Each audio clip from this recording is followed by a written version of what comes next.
देवळा तालुक्यातील रामेश्वर धरण 30% भरले असूनही गुंजाळनगर ग्रामपंचायतीच्या गलथान कारभारामुळे गुंजाळनगर गावासाठी पाणी पुरवठा सुरळीत न झाल्याने महिलांनी गुरुवार 23 रोजी पिण्याच्या पाण्यासाठी ग्रामपंचायतीवर हंडा मोर्चा काढत महिलांनी ग्रामपंचायतीला टाळे ठोकले।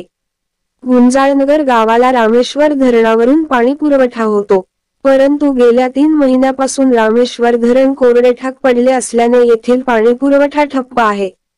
धरणातच पाणी नसल्याने येथील पाणी पुरवठा योजना बंद असल्याने नागरिकांना गेल्या 3 महिन्यांपासून पाण्यासाठी वणवण करावी लागत आहे। गुंजाळनगर गावाला पिण्यासाठी दिवसाला 2 टँकरने पाणी पुरवठा होत असल्याने 15 ते 20 दिवसांत अत्यल्प पाणी पुरवठा होत असतो, मात्र तो पुरेसा नसतो। त्यामुळे नागरिकांना स्वखर्चाने टँकरने पाणी विकत घ्यावे लागत आहे। पाण्याचा हा असा यक्ष प्रश्न निर्माण झाल्यामुळे येथील संतप्त महिलांनी गुरुवार ता 23 रोजी गुंजाळनगर ग्रामपंचायतीवर हंडा मोर्चा काढत ग्रामपंचायतीला जोपर्यंत पिण्याचे पाणी येत नाही तोपर्यंत टाळे ठोकले। येथील अवलंबून राहणाऱ्या पाणीपुरवठा योजना या रामेश्वर धरणावरून असून धरणात एप्रिल 30 रोजी चणकापूर उजव्या कालव्यातून रामेश्वरसाठी पिण्याचे आवर्तन सोडण्यात आले होते।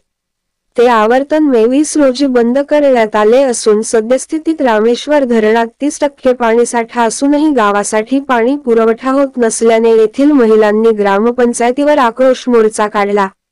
जोपर्यंत पिण्याचे पाणी येत नाही तोपर्यंत ग्रामपंचायत उघडू देणार नाही असा इशारा देत ग्रामपंचायतीला टाळे ठोकले आहे। देवळा तालुक्यातील अनेक गावांना हा प्रश्न निर्माण होणार आहे। बऱ्याच गावातील शेतात राहणाऱ्या जनावरांना पाणी व चारा मोठा प्रश्न निर्माण झालेला आहे। देवळा तालुका प्रतिनिधी आदिनाथ ठाकूर, दहिवड।